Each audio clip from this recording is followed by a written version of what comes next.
Hoy, pirmahan mo to agad at isumiti mo na. Umuwi sa probinsya ang anak kong may sahod na 2.7 na milyong piso kada taon habang nasa business trip ang asawa niya. Ito ang biglang bungad ng biyenan kong babae na bigla na lang sumulpot at inilapag ang isang kasunduan ng paghihiwalay sa harap ko. Para sa kanya, ang asawang babae ay dapat sumunod sa asawang lalaki. Yan ang dahilan kung bakit gusto niya kaming paghiwalayin, pero kalmado akong ngumiti at sumagot. Nako, sigurado po ba kayo? Salamat po, tuwang-tuwa po ako. Grabe, parang ulan ng biyaya ito. Huwag ka nang magpanggap. Huwag kang magsisi sa huli sa mga sinasabi mo. Sabi niya na may niting tagumpay sa kanyang muka. Lalo ko pang pinalalim ang aking ngiti. Tingnan po natin kung sino ang magsisisi sa huli, hindi po ba? Isang buwan ang lumipas sa isang silid sa bahay ng aking mga magulang sa Bulacan, kung saan tumatagos ang sinag ng araw mula sa bintana. Katatapos ko lang ng isang deadline para sa pagsasali ng manual ng isang dayuhang kumpanya sa aking laptop.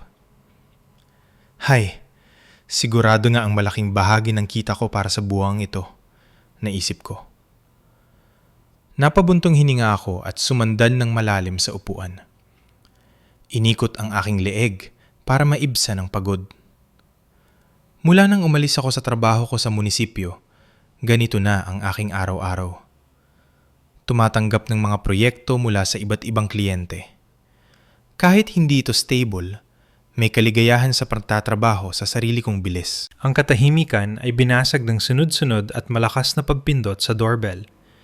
Hindi ito ang karaniwang tunog, kundi parang ibinubuhos ang galit sa pagpindot. Sino kaya yon? Ang aga-aga pa? Sabi ni nanay mula sa sala. Ngunit may kutob na ako. Isinara ko ang laptop. Huminga ng malalim para pakalmahin ang sarili. Isang buwan na ang nakalipas mula sa araw na yon at alam kong darating ang panahong ito. Nang buksan ang pinto, umalingaw sa buong bahay ang magaspang na boses ng aking biyenan.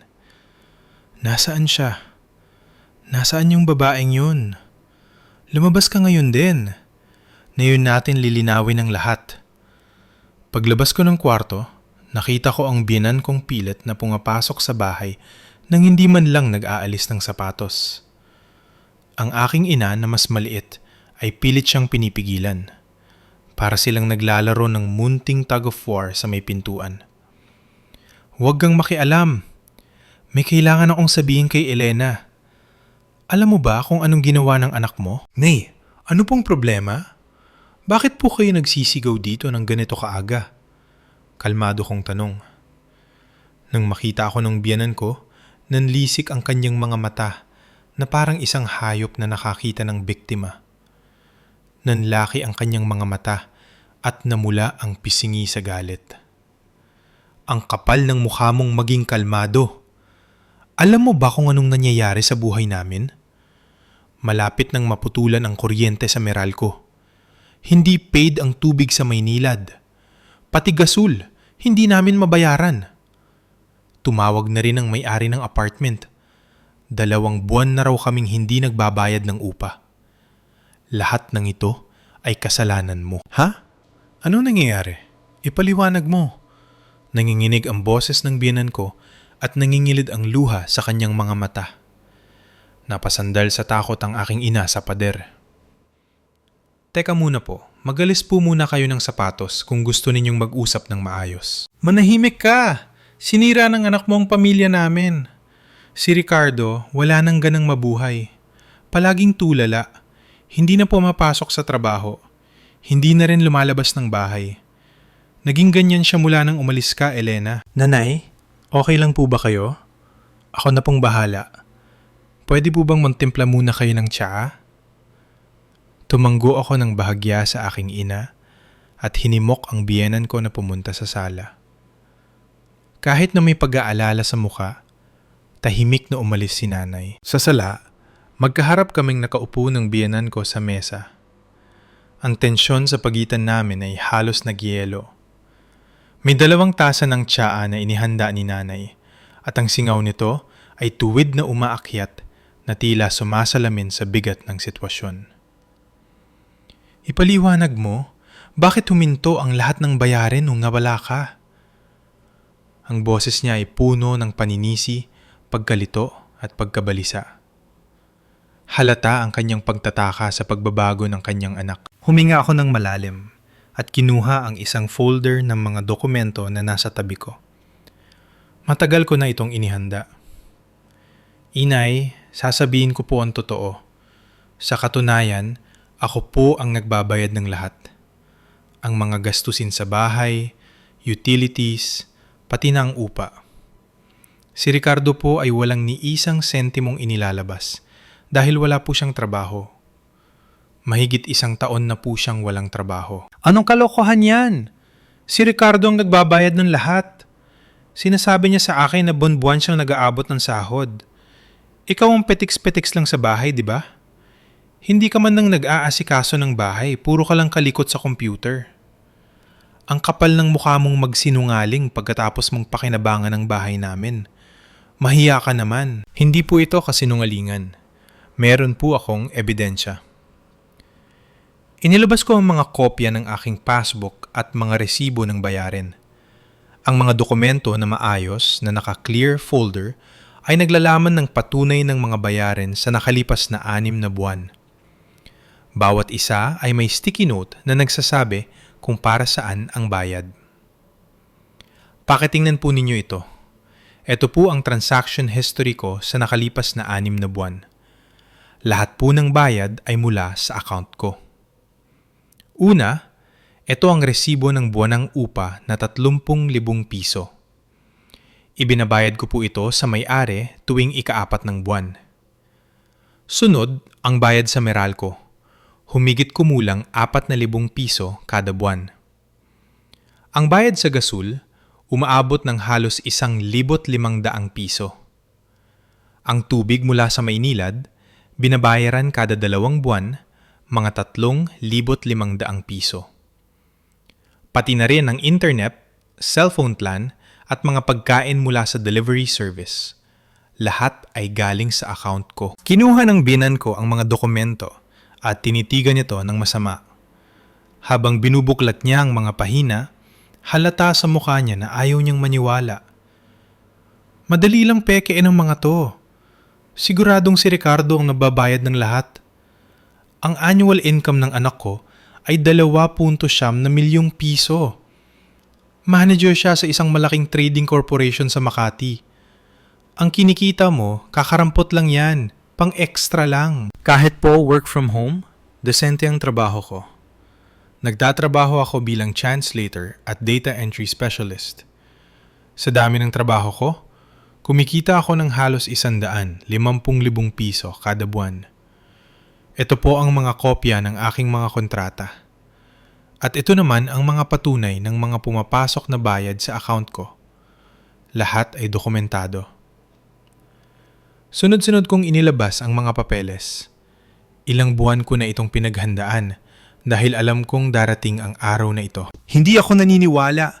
Sinungaling. Isa ka lang palamunin. Pabigat ka sa anak ko. Sabi ni Ricardo.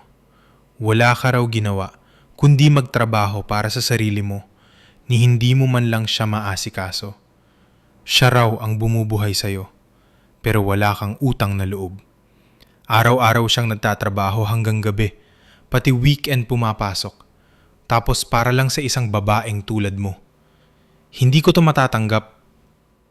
Pataas ng pataas ang boses niya, nanginginig sa galit. Yun ay ang pagtanggi niya sa katotohanang guguho na ang mundong pinaniniwalaan niya. Dahil sa sigaw niya, sumilip ang aking ina mula sa kabilang kwarto. Kitang-kita sa mga mata niya ang pagnanais na protektahan ako. Ngunit hindi siya makapagsalita ng matapang sa mas matandang biyenan. Sumenyas ako sa kanya na okay lang ako. Inay, naiintindihan ko po ang nararamdaman ninyo. Ang pagnanais na maniwala sa inyong anak. Ang ayaw ninyong pagdudahan ang mga salita niya, normal po yan. Pero hindi po mababago ng damdamin ang katotohanan. Nabubuhay po kami sa perang pinaghirapan ko. Kung gusto niyo po talagang malaman ang totoo, tanungin natin mismo si Ricardo. Saglit na natigilan ang biyenan ko, pero agad ding bumalik ang kanyang tapang. Oo, yan ang maganda. Tawagan natin si Ricardo para malaman ang mga kasinungalingan mo. Ang anak ko ang aking karangalan. Hindi ko hahayaang masira siya ng isang babaeng tulad mo. Sige po, mag-usap tayong tatlo. Maganda po kayo, inay. Sa oras na yon, lahat ng kasinungalingan ay mabubunyag. Iyon ang huli niyang sinabi bago tumayo. May gusto pa siyang sabihin pero pinigilan na lang niya at mabilis na lumabas. Nang sumara ang pinto, bumalik ang katahimikan. Pumasok si nanay sa sala na may pag-aalinlangan. Okay ka lang ba, anak? Grabe ang galit niya. Okay lang po, nay. Sa wakas, malapit nang matapos ang lahat. Numiti ako ng bahagya habang inaalala ang galit na mukha ng aking biyenan. Kapag nalaman na ang katotohanan, sino kaya ang tunay na magsisisi? Malapit nang dumating ang araw na yon. Sabado ng hapon, nagtipon kaming tatlo sa sala ng bahay namin. Ako, ang biyanan ko, at si Ricardo. Mabigat ang hangin at walang gustong unang magsalita. Umalis muna si nanay para bigyan kami ng privacy. Sa mesa, nakalatag ang mga ebidensyang inihanda ko at isang file na dala ni Ricardo. Ang biyanan ko ang unang bumasag sa katahimikan. Hindi tulad kahapon, kalmado na siya ngayon. Ngayon, linawin natin ang lahat. Walang paligoy-ligoy. Ricardo, ikaw ang maunang magsalita. Pinagkakalat ng asawa mo na wala ka raw trabaho. Ipaliwanag mo ng maayos. Nakakross ang mga braso ni Ricardo at mukhang pagod. May maitim na bilog sa ilalim ng kanyang mga mata at hindi nagaanong ahit. Pero ngayon, nakasuot siya ng maayos na suit. Tiningnan niya ako saglit bago bumuntong hininga. Hindi ko maintindihan. Bakit ka nagsisinungaling, Elena? Ako naman ang nagbabayad ng lahat ng gastusin, di ba? Mula nang ikasal tayo, ako na ang sumusuporta sa pamilyang to. Gabi-gabi akong nag-overtime. Pati weekend pumapasok ako. Ang boses niya ay may halong pagod at sama ng loob. Maingat niyang pinipili ang kanyang mga salita. Paminsan-minsan ay sumusulyap sa reaksyon ng kanyang ina. Umaarte siyang biktima ng isang hindi makatarungang sitwasyon. Tama yan! Ako ang nakakaalam kung gaano ka kasipag. Araw-araw kitang nakikitang nakasuit papuntang trabaho. Umaalis ka ng alas 7 ng umaga at umuwi ng alas 9 o alas 10 ng gabi. Pati sa weekend, umaalis ka para sa importanteng meeting at pagod na pagod kang umuwi. Ikaw ang may kasalanan, Elena. Ang sama-sama ng ugali mo para palabasin na masama ang anak ko. Kasabay ng mga salita ng kanyang ina, inilabas ni Ricardo ang isang makapal na file. Sa pabalat, nakasulat ang Household Expenses 2024 sa maayos na sulat kamay. Hetong mga resibo ng gastusin, credit card history, bank withdrawals, lahat nandito. Lahat yan binayaran mula sa account ko. Titingnan mo pa ba yan, Elena? O magsisinungaling ka pa rin? Binuksan niya ang file at tinuro ang mga nakasulat. Sa loob, maayos na nakasalansan ng mga pekeng bank statements, credit card bills, at mga resibo ng bayarin. Tingnan mo. Kuryente, 6,842 piso. Gas, 9,217 ka piso. Tubig, 7,430 piso. Komunikasyon, 12,860 piso. Upa, 30,000 piso. Pagkain, 25,000 piso. Lahat yan sa pangalan ko. Nakarecord din ang mga bank withdrawal. Ako ang nag-ayos ng lahat sa Meralco, sa kumpanya ng gas, at sa real estate company. Isa ka lang sa mga nakapangalan doon. Sumilip ang biyanan ko sa file at tumanggo ng may kasiyahan. Iniiwasan niya ang tingin ko at nakatutok lang sa mga dokumento. Ayon, kita mo na Elena. May ebidensya pa. Ang sama mo talaga. Kaya pala huminto ang bayarin dahil sa galit mo. Nagalit ka dahil tinawag kitang palamunin, kaya gusto mong gumanti. Elena, hindi naman kita sinisisi. Sinasabi ko lang ang totoo, sabi ni Ricardo. Ang buwan ng gastusin, ang malinis na bahay, ang laman ng ref, ang mga gamit sa bahay, baka akala mo normal lang yan. Pero naisip mo ba kung anong isinakripisyo ko para dyan? Tinatanggihan ko ang mga inuman pagkatapos ng trabaho.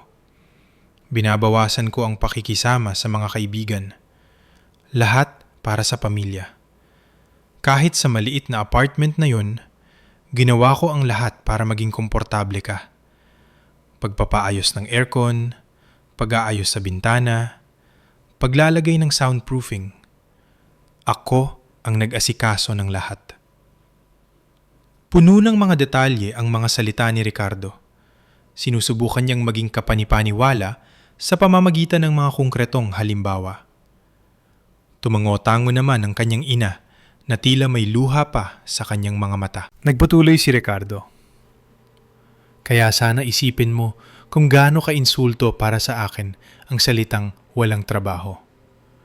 Ang akala ko, pinoprotektahan kita sa labas. Social standing, insurance, financial stability sa hinaharap. Lahat yan ako ang sumasalo. Tapos, sasabihin mong wala akong trabaho? Hindi ba't masyadong masakit yun? Magaling. Pagkatapos magsalita ni Ricardo, naglabas ako ng mga bagong dokumento, isang folder na may maayos na mga tab para sa iba't ibang section. Kung ganoon, tingnan nyo rin ito. Mayroon din akong ilang ebidensya. Ang una kong inilabas ay isang sample catalog mula sa isang printing press na katulad ng business card ni Ricardo. Ito ang business card na gamit ni Ricardo bilang manager, di ba? Pero itong papel, font, at kulay ng logo, kaparehong-kapareho ng nasa sample catalog na ito. Hindi ito opisyal na galing sa kumpanya niya, kundi gawa lang sa isang ordinaryong printing press sa Quezon City. Makikita rin ang order number ng card. Ginawa ito sa isang maliit na imprenta at ang nag-order ay si Ricardo. Ang petsa ng order ay noong Mayo 15 ng nakaraang taon. Sunod, inilabas ko ang isang certificate mula sa SSS. At ito naman ang SSS certificate ni Ricardo. Kinuha ko ito sa SSS at nagpapatunay na kasalukuyan siyang hindi empleyado ng kahit anong kumpanya. At ito naman ang kanyang record mula sa Public Employment Service Office o PESO. Malinaw na nakasulat ang kanyang ID number. May record na mahigit 1 taon na siyang naghahanap ng trabaho. Nakita akong namutla si Ricardo. Nagsimulang manghinig ang kanyang mga kamay at umiwas siya ng tingin sa mga dokumento. Tingnan din natin ang bank transaction history. Ang font at layout ng bank history na ipinakita ni Ricardo ay iba sa opisyal na format. May mga maling espasyo at iba ang kulay ng logo. Ito ang tunay na bank statement. Ang klase ng font, ang posisyon ng header, lahat ay magkaiba. Ang sayo, Ricardo, ay peke. Gawa lang sa computer. Napanggangga ang biyanan ko at paulit-ulit na tiningnan ang mga ebidensya sa kanyang kamay. Nagsimulang manginig ang kanyang mga kamay at namutla siya. Teka, peke lahat to? Hindi totoo to, di ba? Hindi sumagot si Ricardo at nakayuko lang. Sunod, binuksan ko ang isang email sa aking smartphone. Ito ang mga email ng billing notice para sa mga utilities. Lahat yan ay ipinadala sa aking email address. Ang pangalan sa kontrata ay sa akin, pati ang kontrata ng upa sa akin nakapangalan. Si Ricardo ay nakalista lang bilang guarantor. At ito naman ang aking proof of income. Kahit work from home, may mga formal akong kontrata sa iba't ibang kumpanya at nagfa-file ako ng income tax. Noong nakaraang taon, ang annual income ko ay 2,200,000 piso. Sapat para buhayin kaming dalawa. Habang isa-isang tinitingnan ng binyan ko ang mga ebidensya, sa wakas ay nag-angat ng tingin si Ricardo. Puno ng gulat ang kanyang muka. Siguro ay hindi niya inakalang iimbestigahan ko siya ng ganito. Magaling ang pagkagawa ng kasinungalingan ni Ricardo.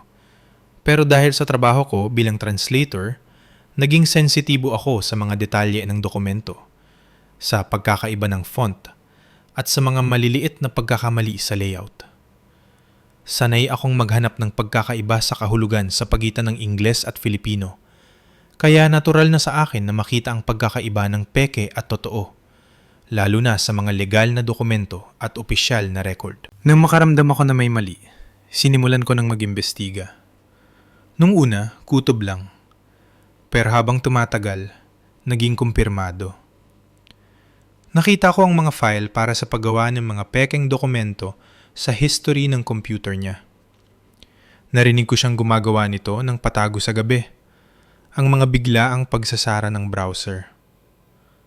Sa paunti-unting pag-iipon ng mga ebidensya, nabuo ang buong larawan ng kanyang malaking kasinungalingan. Kahit na malinaw na ang ebidensya, parang hindi pa rin maintindihan ng biyanan ko ang sitwasyon. O baka ayaw niyong maintindihan. Pero si Ricardo, araw-araw siyang pumapasok. Nakasuit, may dalang bag. Nakikita ko siya. Naisip niyo po ba kung ano ang ginagawa niya pagkatapos niyang umalis? Pwede siyang magpalipas ng oras sa library o sa coffee shop. Ang pagsusuot ng suit at pagalis ng bahay ay hindi nangangahulugang nagtatrabaho siya. Ang damit ay isang uri ng maskara. Sa pagpapanggap na pumapasok araw-araw, pinapanatili niya ang ilusyon na isa pa rin siyang propesyonal. Isang mabigat na katahimikan ang bumalat sa silid. Parang naririnig ko ang pagguho ng katotohanang pinaniniwalaan nila. Habang nakatingin sa naguguluhang mukha ng biyanan ko, naglabas pa ako ng isang dokumento. Isang makapal na file na may label na Loan Agreements. Pakitingnan po ninyo ito. Mga kontrata mula sa 4 na lending company. Ang kabuuang utang niya ay 132,450 piso. Nakita ko ang mga kontratang ito sa mga sulat na para kay Ricardo. Ang mga buwanang collection letter at statement of account ay itinatago niya sa drawer ng kanyang lamesa. Dahan-dahang kinuha ng biyanan ko ang file. Nanginginig ang kanyang mga kamay. Ano to? Lending companies? Nangungutang ka? Nagbibiro ka ba, Ricardo? Bakit ka mangungutang sa mga ganito? Lahat po yan ay kopya ng tunay na kontrata. At ang mas malala pa, nakita ko rin ang mga dokumentong ito. Isang draft ng loan application na gamit ang pangalan at personal na impormasyon ko. Sinusubukan niyang umutang mula sa mga lending company gamit ang pangalan ko nang hindi ko alam. Napasinghap ang biyenan ko at lalong namutla. Ricardo, ano to? Hindi to totoo, di ba? Tanong niya. Yumuko lang si Ricardo. Ang kanyang katahimikan ay isang pag-amin. Sumigaw ang kanyang ina. Ricardo, bakit? Bakit mo kailangan ng ganito kalaking pera? Sumagot ka. Hindi ba't manager ka na may sahod na 2.7 milyong piso? Wala na ako sa kumpanya. Mahigit 1 taon at kalahati na. Nag-apply ako para sa voluntary separation package dahil sa downsizing. Hindi ko matanggap na natanggal ako. Pagkatapos nun, nagsimula akong maghanap ng trabaho pero laging bagsak. Hindi ko matanggap na mas bata sa akin ang mga boss ko. Noong una, ginagamit ko ang ipon ko. Pero nang maubos, nagsimula akong gumamit ng credit card hanggang sa lumaki ng lumaki ang utang ko. Umabot na sa halos 800,000 piso. Samantala, nagsimungaling ako kay Elena na okay ang lahat. Tinawag ko siyang palamunin pero ang totoo, siya ang bumubuhay sa atin. Kaya pala Kaya pala sinabi mong nagpapasalamat ka nung ibinigay ko sa'yo ang papeles ng paghihiwalay. Bulong ng biyenan ko. Ang pagsisinungaling ni Ricardo at ang pagtatangka niyang sirain ako ay hindi ko mapapatawad. Pero sa tingin ko, may responsibilidad din po kayo, inay. Ang pagbibigay niyo ng divorce petition ay isang halimbawa ng labis na pakikialam. Ang bigat ng responsibilidad na kailangan niyang matugunan ang expectations ninyo ang nagtulak sa kanya rito. Ang takot na kapag nabigo siya, itatakwil siya ng kanyang ina. Napatiimbagang ang biyanan ko at may galit sa kanyang mga mata, pero wala siyang maisagot. Ayoko na maglaro ng pamilya-pamilyahan. Gusto kong pumili ng isang relasyon na nakabatay sa tunay na tiwala. Wala nang dahilan para manatili pa ako rito. Dahan-dahan akong tumayo. Kinuha ko ang aking bag. Mula ngayon, lalakarin ko na ang sarili kong landas. Habang nagsusuot ako ng sapatos sa may pinto, may narinig akong mga yabag sa likod ko.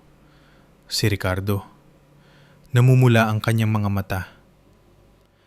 Alam kong hindi ko na maibabalik ang nakaraan.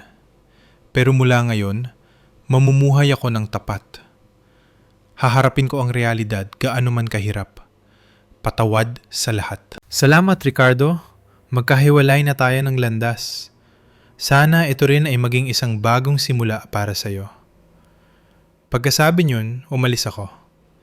Hinaplos ng hangin ang aking pisngi. Ang mga bulaklak ng bougainvillea ay nalalaglag na tila nagsasabing simula na ng bagong panahon. 1 taon ang lumipas.